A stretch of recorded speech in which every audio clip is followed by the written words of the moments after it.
आज गिरिराज और दुर्गा के घर में बहुत चहल पहल है। घर को अच्छी तरह से सजाया गया है। किचन में से अच्छे अच्छे खाने की खुशबू आ रही है। ऐसा इसलिए क्योंकि उनकी बेटी आभा और दामाद जी अहान शादी के बाद पहली बार घर पर आ रहे हैं। हिमांशी, बहुत जल्दी से सारा काम कर लो। आभा और दामाद जी आने ही वाले हैं। कुशल बेटा, तुम सारा सामान तो ले आए हो ना? और काजू कतली लाए हो या भूल गए? दामाद जी को बहुत पसंद है। हिमांशी और कुशल एक दूसरे से बहुत प्यार करते हैं और अपने माता पिता की सारी बातें मानते हैं। लेकिन जब से कुशल की बहन आभा की शादी हुई है, मानो उसके माता पिता के लिए उनका दामाद ही सब कुछ है। आभा और अहान घर पर आते हैं। सब उनका स्वागत करते हैं। आभा और हिमांशी किचन में खड़ी होकर बातें करती हैं। आभा, कैसे है तुम्हारे ससुराल वाले? तुम्हारा मन तो लग रहा है ना वहां? और अहान जी तुम्हारा ख्याल रखते हैं या नहीं? पता नहीं भाभी, कभी तो लगता है कि ठीक है, कभी तो लगता है कहाँ फंस गई। जैसे भैया आपकी मदद करते हैं, आपका ख्याल रखते हैं, आहान ऐसे बिल्कुल भी नहीं है। अरे इतना मत सोचो तुम। शुरू में थोड़ी दिक्कत आती है, लेकिन बाद में सब ठीक हो जाएगा। चलो बाहर चलते हैं। हिमांशी और आभा चाय नाश्ता लेकर बाहर आई। सब लोग आपस में बात करने लगे, लेकिन आहान बहुत घमंडी तरीके से बोलता है। आपका घर तो बहुत बड़ा है ससुर जी। आपका और कुशल का बिजनेस भी बहुत अच्छा चल रहा है, तो आप लोगों ने दहेज देने में इतनी कंजूसी क्यों की? अरे दामाद जी, कैसी बात कर रहे हो? आपके परिवार ने जिस जिस चीज की मांग की थी वो सब हमने आपको दिया है। अगर किसी चीज की फिर भी कमी रह गई है तो बता दीजिए। कुछ चीजें बिना मांगे भी तो दी जा सकती है ससुर जी।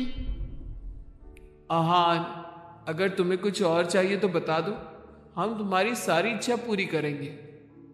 आहान प्लेट से बिस्किट उठाकर बोलता है। मांगने से दिया तो क्या दिया, वैसे भी आप लोग मेरी डिमांड कभी पूरी नहीं कर पाओगे। आभा और आहान अपने घर चले गए। उनके जाने के बाद कुशल कहता है, मम्मी, हमने आभा की शादी गलत घर में तो नहीं कर दी? आहान और उसके घर वाले तो लालची लग रहे हैं। अरे चुप कर तू। दामाद ऐसे ही होते हैं, तेरी तरह नहीं कि तूने अपने ससुराल वालों से कुछ नहीं लिया और हर समय अपनी पत्नी से चिपका रहता है।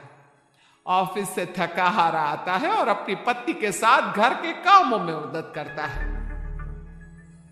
मम्मी, दहेज लेना तो गलत बात है ना? और हमारे पास किस चीज की कमी है? मैं अगर हिमांशी का घर के काम में हाथ बटाता हूं तो वो भी मेरा ऑफिस का बहुत सारा काम करती है। इसमें बुरा क्या है? पति पत्नी को एक दूसरे की मदद करनी चाहिए। बेटा, किसी चीज की कमी तो अहान के घर पर भी नहीं है, लेकिन फिर भी हमने उसे दहेज दिया ना। ना केवल दहेज दिया बल्कि उनकी जो भी डिमांड थी वो सारी पूरी की। और उसने क्या किया? आपके और मम्मी के सामने ताने सुनाकर चला गया। आप दोनों को इससे दुख होगा। आहान ने इसका बिल्कुल ख्याल नहीं किया। बेचारी आभा का तो चेहरा देखने लायक था। कितनी शर्मिंदा हो रही थी वो अपने पति की बातों से। इस तरह कुशल ने अपने माता पिता को समझाने की खूब कोशिश की, लेकिन उसके माता पिता आहान को ही सपोर्ट करते रहे। और करते भी क्यों ना, हमारे समाज ने दामाद का रुतबा बहुत ऊंचे स्थान पर रखा है, चाहे फिर उनकी सोच कितनी भी नीची क्यों ना हो। इसी तरह से कई दिन बीत गए और एक दिन आभा अपने घर पर रोती हुई आई। अरे आभा, तुम रो क्यों रही हो? और ये तुम्हारे चेहरे पर निशान कैसे? आभा लगातार रोई जा रही थी।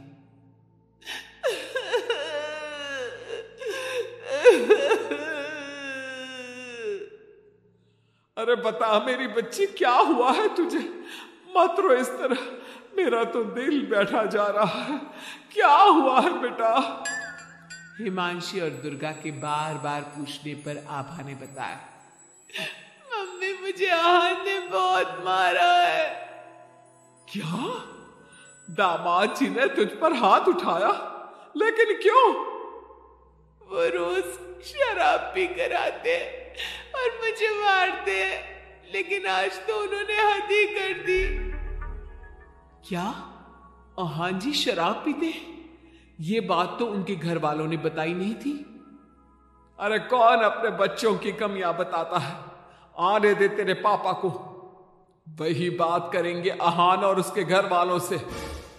शाम को जब गिरिराज और कुशल घर पर आए तो उन्हें आभा का चेहरा देखकर बहुत गुस्सा आया, लेकिन वो करते भी क्या? आखिर आहान घर का दामाद है। पर आभा के चेहरे पर चोट के निशान देखकर कुशल से चुप नहीं रहा गया। कुशल ने फोन करके आहान से बात की। आहान, तुम्हारी हिम्मत कैसे हुई मेरी बहन पर हाथ उठाने की? तुम्हारी बहन घर में किसी की बात नहीं सुनती, जो उसके मन में आता है वही करती है। अब तुम ही बताओ, मैं कैसे चुप बैठ सकता हूं? अगर वो किसी की बात नहीं सुनेगी तो तुम उस पर हाथ उठाओगे? मैं तुम्हारी तरह नहीं कि अपनी पत्नी के पीछे पीछे घूमता रहूं। अगर तुम्हारी बहन जरा भी टेढ़ी चली ना तो मैं उसे इसी तरह से मारूंगा। ये बोलकर आहान ने फोन काट दिया। ये सुनकर कुशल को बहुत गुस्सा आया। कुशल ने कहा, अब आभा अपने ससुराल नहीं जाएगी। आपने उसकी शादी गलत इंसान से कर दी। वो आदमी आभा के लायक ही नहीं है। अरे पागल हो गया है क्या? अपनी शादीशुदा बहन को घर पर बिठाएगा? लोग क्या कहेंगे? मम्मी, आपको अपनी बेटी की चिंता है या लोगों की? आहान हमारा दामाद है और घर में छोटे मोटे झगड़े तो होते ही रहते हैं। हमें इन बातों पर ध्यान नहीं देना चाहिए। हम आहान के माता पिता से बात करेंगे। आभा को आहान बिल्कुल पसंद नहीं था, लेकिन उसके माता पिता समाज के डर से उसे बार बार आहान के घर पर भेज देते थे। इस बार भी आभा को अपने ससुराल जाना पड़ा। एक दिन हिमांशी की तबीयत खराब हो गई तो उसने घर का काम नहीं किया। तबीयत खराब होने का बहाना बनाकर सुबह से लेटी है। तुझे इस घर में जितना आराम मिला है ना, दुनिया में किसी बहू को कहीं इतना आराम नहीं मिला होगा। तेरा तो पति भी तेरे साथ काम कराता है। देख मेरी आभा को, बेचारी कितना पीटती है अपने पति से और सारे घर का काम खुद ही करती है। शाम को जब कुशल घर आता है तो हिमांशी उसे सारी बात बताती है। तुम मम्मी की बात का बुरा मत माना करो। मम्मी चाहती है कि मैं उनके निकम्मे दामाद की तरह बन जाऊं, जो अपनी पत्नी की बिल्कुल भी इज्जत नहीं करता। लेकिन मैं ऐसा नहीं बन सकता। कुशल ने हिमांशी का बहुत ख्याल रखा और वो जल्दी ही ठीक हो गई। वहीं आहान आभा के साथ बहुत बुरा बर्ताव करता था। आभा के माता पिता ना तो आभा की बात सुनते और ना ही कुशल की। एक दिन आहान किसी काम के सिलसिले में शहर से बाहर गया हुआ था। वो जिस होटल में रुका था वहां उसे आहान दिखा। अरे ये तो आहान लग रहा है, मगर इसके साथ ये लड़की कौन है? कुशल ने वहां कुछ लोगों से पूछताछ की तो उन्होंने बताया, ये तो अक्सर इस होटल में अलग अलग लड़कियों के साथ आते हैं, लेकिन आप ये सब क्यों पूछ रहे हो? कुशल बिना कुछ बोले वहां से चला जाता है और घर आकर सभी को ये बात बताता है। लेकिन उसके माता पिता को तो इस बात से भी कोई फर्क नहीं पड़ा। अरे बेटा, इस बात को यहीं खत्म कर दो।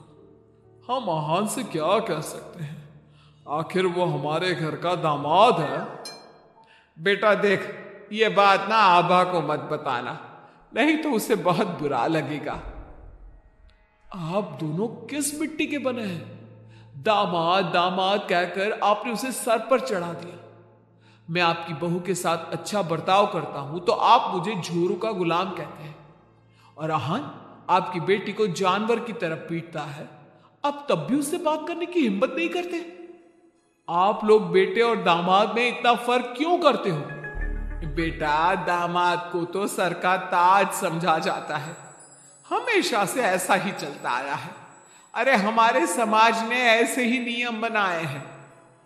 चाहे वो आपकी बेटी के साथ कैसा भी बर्ताव करे, उसे जानवरों की तरह मारे पीटे। मम्मी, ये पुराने जमाने की बातें हैं। आजकल कोई पढ़ी लिखी लड़की इतना नहीं पीट रही जितनी हमारी आभा पीट रही है, वो भी सिर्फ आप दोनों की वजह से। मैं आज ही उसके ससुराल जाकर उसे सारी बात बता दूंगा और आखिरी फैसला उसका होगा। कुशल और हिमांशी आभा के पास जाकर उसे आहान की सारी सच्चाई बता देते हैं। आभा अपने भाई के साथ आ जाती है। घर आकर वो अपने पति को तलाक के पेपर भेजती है। हालांकि गिरिराज और दुर्गा अभी भी अपने दामाद के साथ है और तलाक के खिलाफ। उनको अभी भी समाज की चिंता है, बेटी की नहीं।